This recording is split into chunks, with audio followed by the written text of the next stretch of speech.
Hey guys, my name is Purav and in this video I will be talking about email newsletters. How to start your own email newsletter, why to start your newsletter, what are the tools that you can use, what are the tools I use, how is it going to benefit you, every single thing in this video. So without further ado, let's get started. Now before we dive into the tools and platforms that you need to use, I want to talk about why you need to start an email newsletter. Now this is something I did not understand when I first started out. I used to see a lot of creators putting out weekly newsletters. So basically every Sunday they send a mail and it provides some kind of value or a tutorial kind of thing. And I used to wonder what is the point of all of this. And that is why for you to be able to understand what I couldn't, I've structured this into 4 points on why you need to start your own email newsletter. Starting with point number 1, and this is kind of obvious, but it is completely free. Now as I said, it is obvious. But if you really think about it, let's take this YouTube video for an example. Like you can start a YouTube channel completely for free, but in order to make a video, you would need lighting, you would need a camera or a phone, you would need mic, you would need editing software, editing skills, all of that stuff. So if you really think about it, there are few hidden costs that go behind creating a YouTube video. But if you think about an email newsletter, it's completely for free. You literally need a keyboard and a laptop, and your laptop already comes with an inbuilt keyboard, so you wouldn't need something like this, but you get my point. Second point is that it's very low friction. Let's take the same example as before, which is starting a YouTube video. So before I started recording this video, I had to set up the tripod, fix the camera, fix the key light, fix the app, have my microphone on. So there's a lot of setup time or friction that you have to go through in order to start a YouTube video.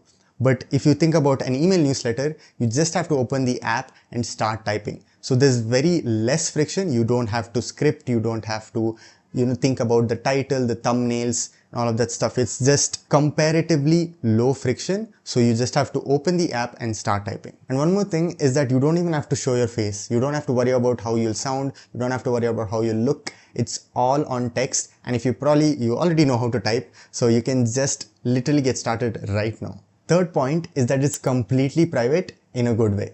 So I personally post a lot on Threads. Threads is a social media platform. Like if you're posting on Instagram or YouTube or any other platforms, you would have noticed this, that you can post a lot, but you cannot control the algorithm. The algorithm is what ultimately decides who your content is shown to. So even though you have complete control on what you post, you do not have control on how many people see your post or who sees your post. So it's somewhat like you live in a rented land. But if you compare it to newsletters, you completely own your audience. There is no algorithm for newsletters.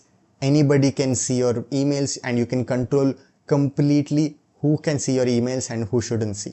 And the reason it's private is because everybody has a one-on-one connection with you. When you send an email newsletter, even though you're sending it to 500 of your subscribers, it lands directly in their inbox. So from their perspective, the email was sent by you. So this builds a one-on-one connection. It increases trust and they're more likely to read your entire email and go through it and follow the steps. And if they don't like your email, they can always unsubscribe. So they have the freedom, you have one-on-one connection, you have trust. So it's literally a win-win situation. Now the fourth point is that it's all about writing. This is more of a soft skill because let's say I want to record a YouTube video or Instagram reel or a TikTok or YouTube shorts. Whatever it is, before I start recording, I have to know how to talk and what to talk. So it all boils down to how well you can write your script. So writing is an important skill that people often overlook when it comes to videos, content creation, and even communication. Writing is very important. So in this process of building a newsletter, you will also learn how to write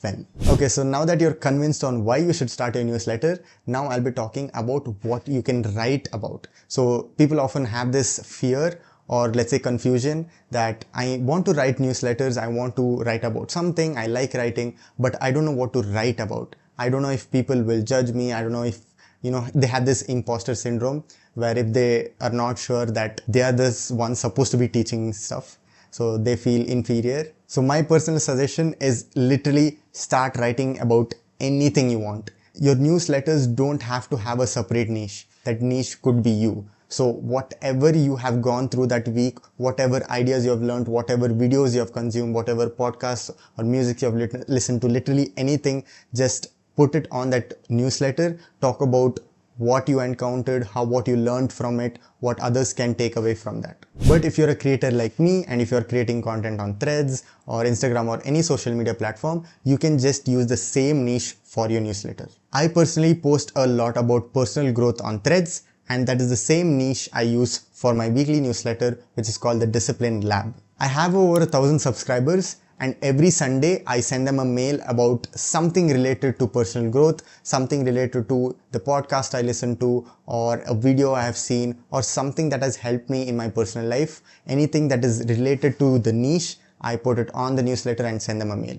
And to be honest, you can just put your raw thoughts on your newsletter. You don't have to over optimize it. You don't have to format it and make it look very nice. You just have to share your experience. And I've noticed that whenever you are very blunt or very honest about your day and you feel very natural and raw, people usually connect more or like connect stronger with you, because it feels like you're talking to them directly over a cup of coffee. So try not to over optimize or over analyze stuff. This often leads to just more friction, and that is not what you want. You have to build for consistency, and you have to write for the love of writing and love of sharing what you have learned. Okay, now let's come to the part that you have been waiting for: which platform to use to start your own newsletter. When I was researching about what platform to use, I tried out 3 to 4 platforms, out of which I liked 2 options. One is Substack and one is Beehive. So I'll be considering these 2 options, and I'll be talking about the pros and cons of these 2 platforms, so you yourself can decide which option is best for you. So let's talk about Beehive first. I've used this app for a few days and I've looked at all the features. All of it is great. The only thing is that it has a limit. So your first 2,000 to 2,500 subscribers are free. If your newsletter exceeds 2,500 subscribers, then you will have to pay some amount of price. Basically, you have to switch to their paid plan. Their free plan only allows you to go up till 2,500 subscribers. So that is a limit. But if you look at it on the brighter side, 2,500 is actually a good amount of subscribers, and you can already start making money out of your 2,500 subscribers. So if that money exceeds your paid tier plan, then you can obviously buy and scale your business. This is just something to keep in mind. One more great thing about Beehive is that you can allow other advertisers to show ads on your newsletters. So whenever people are scrolling, reading your newsletters, if they see any ad, if they click on it, if they interact with it, you get some amount of money through Google AdSense. So that is a side kind of income that you can make, and that I feel is very good, which is not there on Substack. It also has few growth tools, like you can do A/B testing, you can have email sequences, you can have more detailed analytics about your subscribers. All of the feature part of it is great. The only thing you have to keep in mind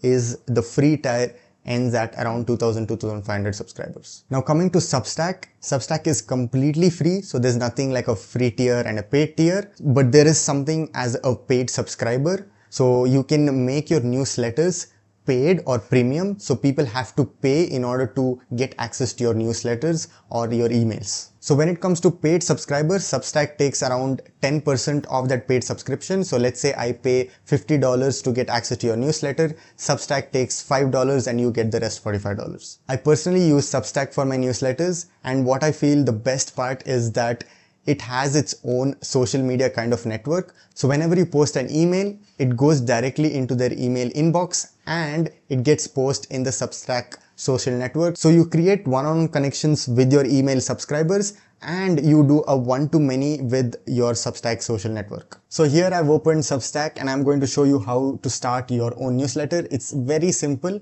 So you have to firstly create your account. So here I've put in my information, then I can hit continue. Now that the profile is ready, I'm going to click on create and click on article. Article is your email newsletter. So this is how it's going to look like. This will be the title of your newsletter. This will be the tagline, and here I can type in whatever I want. So I have the title. Now I can start writing the content. I'll say, hey, I'm Purav. It's my first attempt to launch my very own newsletter, and then I can continue writing, and then I can say thank you as well. So here you have a lot of formatting options. So I can click here and say bold or italic, all of the basic text editing styles. Here I can also add buttons to subscribe. So if I say this, so here you'll get a button where if they click on, they can subscribe. There is similarly for share as well, and leave a comment, send a message. So you can make use of all of these buttons in between your newsletters. Now once you have everything set, you can hit on continue, and here you can select for everyone, allow comments from everyone. You can add tags, and here make sure this is clicked, send via email and Substack app. So this makes sure you're utilizing both the Substack's personal network and your mail, so this brings in more reach. And if you want to schedule your newsletter, you can click on this and add your timing as well, but now I'm going to keep it here and press send it to everyone. Now if I open a new tab and put in the link, you can see that the first newsletter is here. If I click on it, you can open and read it. I can click and interact with these buttons. So here I have my first newsletter ready. So that is how you start your own email newsletters. Now, if you're interested in personal growth, psychology, neurology, and if you just want to become better every single day, you can go to the link in the description and subscribe to my weekly newsletter, which is called the Discipline Lab. It's completely for free. I send you a mail every single Sunday. And trust me, it's very valuable. So it helps us both grow together. We can build a connection. You can send me an email back and I'll reply to that as well. So go to the link in the description and subscribe now. And as I said, I post on Threads. I have over 10,000 followers and over 10 million views. And I run a profitable business completely from Threads. So if you want to know how to grow your Threads account, if you want to know how to make your Threads profitable and make your first $1,000, you can click here and watch this video. And until then, I'll see you in the next one.